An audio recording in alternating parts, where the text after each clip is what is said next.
መለቀቅ ይጀምራል። የሚያመልክ ሰው በአውሬ አይበላም። የሚጸልይ ሰው ክርስቶስን የሚያይ ሰው እውነተኛ ድምፅን ሁል ጊዜ የሚሰማ ሰው ቀኑ ጨለማ አይሆንም። የሚያመልክ ሰው ዋናውን ይገለብጣል። የሚያመልክ ሰው ጥራትን ገልብጦ ይሄዳል። ዳንኤል ይጸልያል። በቃ ጠዋት ይጸልያል፣ ከሰዓት ይጸልያል፣ አመሻሽ ይጸልያል። የሚታወቀው በጸሎት ነው። የሚያመልክ ሰው ማታ እንደ ውሃ ይጠጣል። የሚያመልክ ሰው መከራ ሳይሆን እንደ መከራው እኮ ይጠጣል።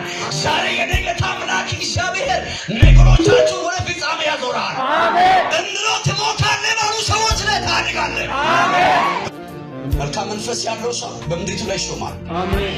መልካም መንፈስ ያለው ሰው በምድሪቱ ላይ በባትሪ ይፈልጋል። አሜን። ባትሪ ይፈልጋል። አሜን። ሰው እግዚአብሔር ማረግን ሲጽና ያለው